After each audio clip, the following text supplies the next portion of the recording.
Muriel Casals. Filla d'un exiliat català i una mestra francesa, va néixer a Avinyó el 1945. El 1969 es llicencià com a economista a la Universitat de Barcelona i el 1981 es doctorà a la Universitat Autònoma de Barcelona, on desenvolupà la seva tasca docent i de la qual fou també vicerectora. També fou professora visitant a la Universitat d'Edimburg. És autora de nombrosos estudis acadèmics. Vinculada políticament a l'esquerra, des de molt jove milità al PSUC, on s'arrenglarà en el sector més nacionalista.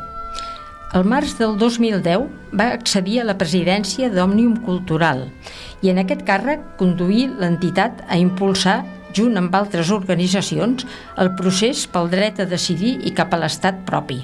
El juliol de 2015 deixa la presidència d'Òmnium Cultural per integrar-se a la llista per Barcelona de Junts pel Sí, per la qual esdevingué diputada en les eleccions del 27 de setembre del 2015 al Parlament de Catalunya.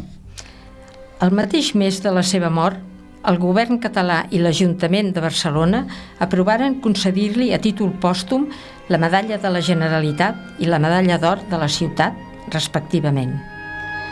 Aquell 14 de febrer de 2016 varen perdre una de les figures més importants en el procés que ha de dur Catalunya a la seva independència. El seu somriure es va apagar aquell dia, però sempre ens acompanyarà la seva memòria.